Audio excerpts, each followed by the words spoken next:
Hey guys, in this video what I want to do is something a little bit different than normal. What I want to do is kind of twofold really. One, I want to take a look at a new distro that I've never looked at in VirtualBox called Mageia, I believe is how it's pronounced. But it's also, it's a release candidate, it's it's Mageia 7 and it's their RC1. So I want to take a look at that and see what that looks like. Also, normally when I do these videos, I will have done them a few times. I've gone through this process a few times just so I'm comfortable with everything. And in this one, what I want to do is something a little different, and I'm going to go in this completely blind, just to kind of give a first-hand account, like a real-life experience, if you will, as far as kind of my first reactions to things as I'm seeing them and that sort of thing. So, a little different in this video, but let's jump over to my desktop and take a look. Okay guys, so like I said, today we're going to take a look at a release candidate of Mageia. I think it's Mageia 7. Going into this, I know nothing about it other than it's a release candidate, so there may still be some finicky things, but based on what I was reading, it should be pretty close to ready to go. Of course, that's why it's a release candidate. And I know that it's based off of, or it's a fork of Mandriva or Mandriva Linux. Other than that, I'm going in this completely blind. So let's go ahead and get VirtualBox open and we'll take a look. Actually, I think before we do that, I should probably show you where I went to download this. Of course, we're on the Mageia website, just on their homepage. It automatically kicked me over to the /en. But over here on the left, you can see where it says Test Mageia 7 RC. So I'm going to go ahead and click that. You got some different options here. We're just going to go with the classic installation. And then probably you'll want to go with 64-bit here. So go ahead and click that. And then you've got a couple of options on how you want to download that, whether it's peer-to-peer or directly from their server. I'm going to let you pick. Just know that I've already downloaded this, and I'm glad I did because it's just over 4 gigs to download. So with all of that being said, let's go ahead and fire up a new virtual machine and see what this looks like. So of course, the first thing we'll need to do is click New. We're going to call this Mageia. And that actually filled all that in correctly, so that's cool. I dig that it did that. So we'll go ahead and click Next.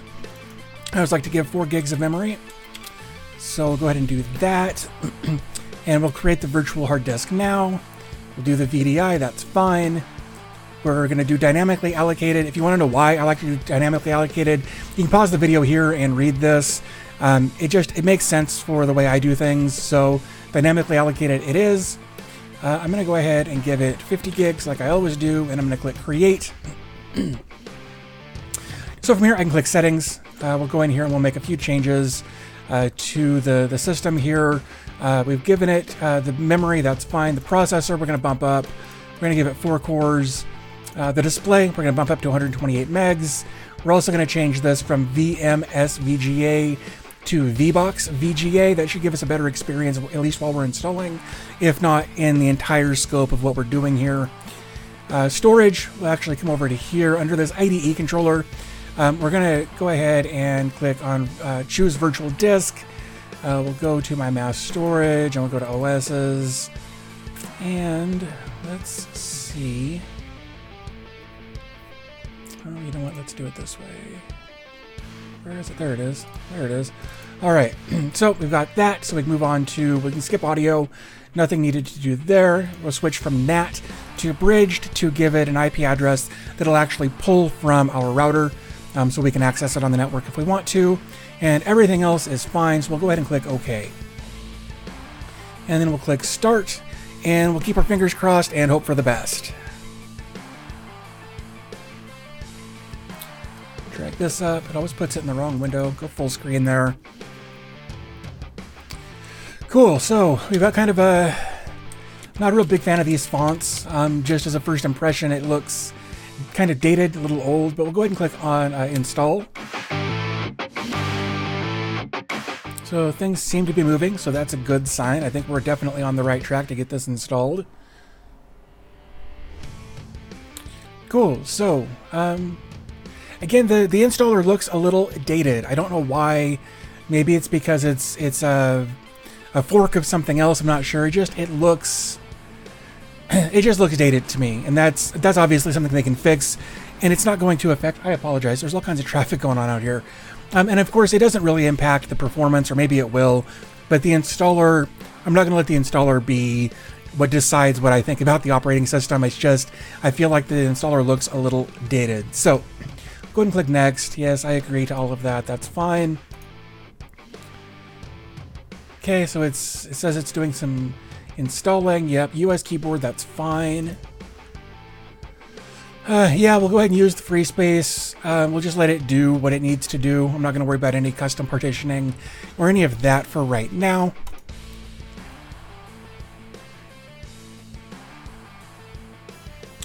Okay, so now it's going... Oh, wait, I lied. Wait, what? Sure, I don't think that's going to matter. Should be fine. Click next. Cool, go ahead and let it do that.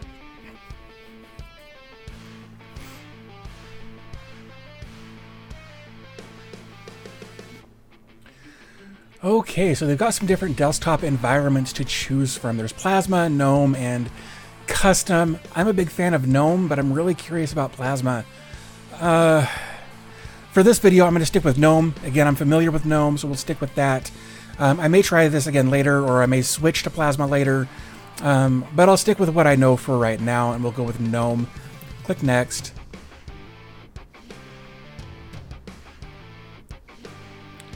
Cool, so now I think it's actually going through the installation process. Looks like after it goes through this, we'll create some users and do some updates, that sort of thing. So for now, we'll just hang out until this is done.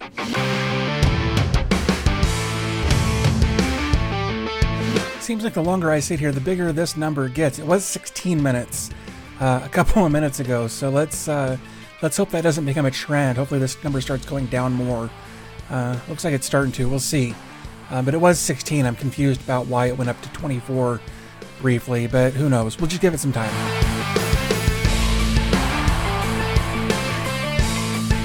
Okay, so it looks like that install process is done. We're going to go ahead and set a root password. That's fine. We're going to say cool. That all works for me. Let's see what's under advanced here. Oh no, I don't care about any of that. So click next. Alright, let's see. Okay, so it's got... Okay, so it's letting us choose a monitor. This is something I've never seen before. I dig that. I was probably not going to have this monitor on there. It doesn't. So go ahead and close that. Ooh, and then we'll come down to here where it says 1920 by 1080. Try that. Hopefully that will fill up the screen here. Nope, I'm in more of the Denver area. Let's go see if I can find. There's Denver. Next. Yeah, we'll automatically do that. Hardware. Yeah, that's fine. It's doing the adjustment for us there. That's all fine.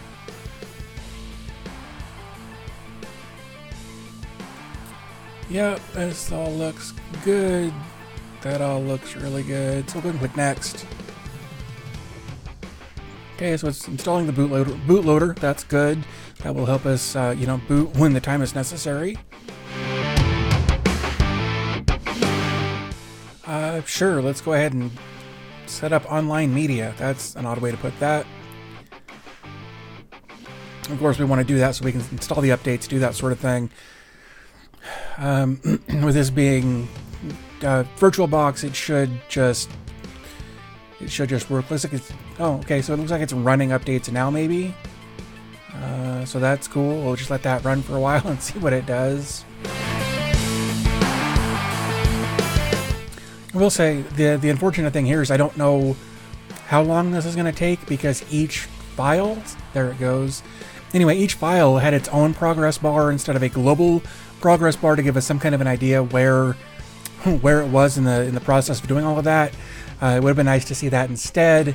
Yeah, we want to go ahead and download update packages. That's fine. This is all stuff that's of course been done after this release. Yeah, we're going to have to install all these packages before we can do anything else. That's fine. So at least here, no, maybe not. Looked, yeah, that's fine. Again, more dependencies for the updates, that sort of thing.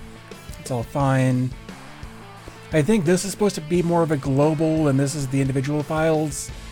At least they did that here. I would have liked to have seen that on the previous screen. Maybe it's not possible. I don't know. I don't know enough about compiling Linux distros to know what's possible and what's not. I just know I like to get in here and check them out and tinker with them and, you know, see what works for me and what doesn't when we're talking about different Linux distros. So, yeah. So it's nice to see this. I wish they would have had it on a previous screen. Now it's removing unnecessary stuff. All of the cleanup that's done after an install. That's good.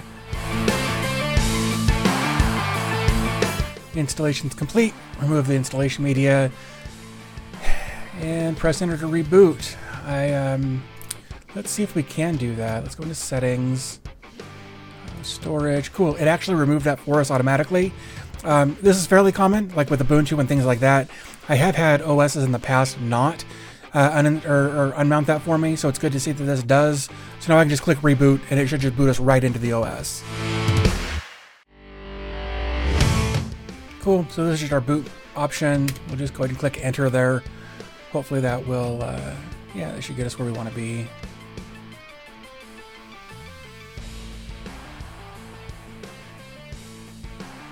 Okay, so that's their loading screen. That's kind of odd, but okay.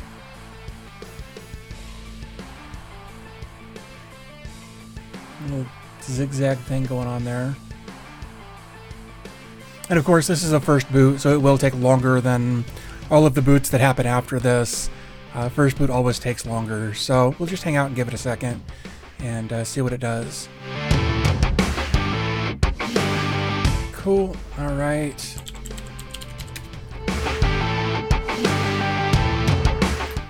Ooh, that's interesting.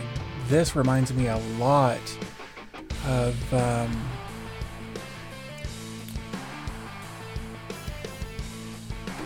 gosh, this reminds me a lot of Pop OS, just with the way the desktop's super clean, your activities pop in over here, you get your multiple desktops over here.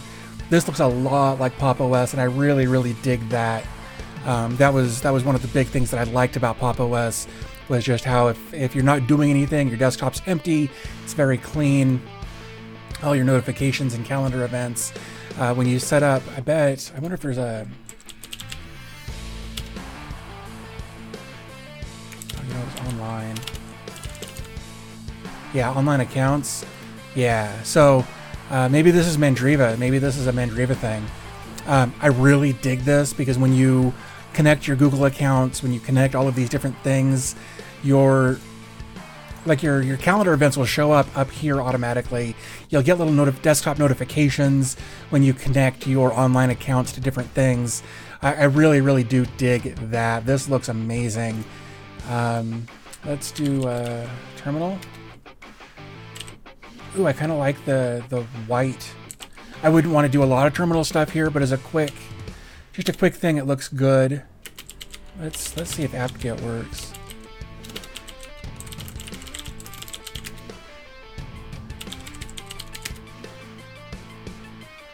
Oh, interesting. Because I'm not a root, this has been notified. This has been reported to the root. That's great. Overall, this looks really, really good. I may have to follow this up with installing this on a Chromebook. Okay, so I gave this just a few minutes to kind of settle in, do what it was going to do. So let's take a look through some of. Let's look through the control center. Oh, ooh, wow! Wants a password for the control center. Interesting. Okay. Kind of update your system. Let's see if there's any updates. Yeah, that's fine. Let's see if it finds anything. Cool. That's good. That means we've got all our updates installed. Wow, this is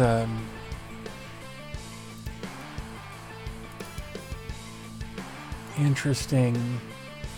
I don't like this at all. Let's see. Let's see what it shows for our hardware here. Okay, so go ahead and install that stuff. Oh, all kinds of stuff to install there. Okay, yeah, that's all fine. That looks good. Let's see what this says. Just SDA and version. Okay, so that's good. Let's see what else we've got. Okay, that's all fine. Yeah, so looking at this compared to Pop! OS, this would be like the rocket launcher, and I like it better. This one, I don't know, it feels very, like you gotta dig more. It feels like you gotta dig more. I don't like that. And that's unfortunate. Other than that though, it looks great. It seems to work really well. This is the task manager for my host OS. I gave it 4 cores of the 8. Of course, they're logical processing cores, 4 of them are anyway, so everything here is pretty being used about half, so that's not too bad. But yeah, so let's so I guess we can go ahead and jump out of here and wrap this thing up. Okay guys, so there is Mageia 7 RC1. Overall, I really like the aesthetic. I think that could be because it's a Mandriva fork. There's a lot of stuff in there I really do like. But there's some stuff in there I don't like all that much. Like the installer looks dated, looks clunky. It just doesn't have a clean aesthetic to it like, again, Pop! OS does. The software center in this versus Pop! OS looks clunky. It's harder to use. You got to dig more. I'm not a big fan of that aesthetic on there at all. Well, honestly, I'm just not impressed with the aesthetic there. But again, I'm just one guy. They've got their team of people who are building things the way they want to do it, and that's why I was taking a look at this, was just to see, what to expect from this OS. And it's fine. It's got a lot of this stuff that I do like I said, like from Pop! OS. Pop! OS is kind of the thing that I judge everything on lately, just because I like the clean aesthetic and the way everything is streamlined. This is almost there. It's just there's a few little tweaks, few changes. I say a little, I don't know how much is involved in changing these things, but a few little things here and there that I would change to streamline and make the aesthetic better. So overall, I think that pretty much covers everything that I wanted to cover with Mageia 7 with the RC. Let me know what you guys think of it in the comment section down below. While you're down there, definitely also check out the description where we'll have a link over to support.dbte.ch. That's a little landing page that I put together with some different links on ways you can support the channel, whether it's direct donations or Patreon or whatever the case may be. I've added some Patreon rewards that would give you access to a Discord server that I've got that's privately set up. So there's some different ways you can support the channel there and even get something back. If you've got other questions, thoughts, ideas, whatever, definitely leave those in the comment section down below as well. But I think I'm going to go ahead. But I think I'm going to go ahead and wrap things up here. As always, thanks for your time. I always appreciate your support, and I'll talk to you in the next video.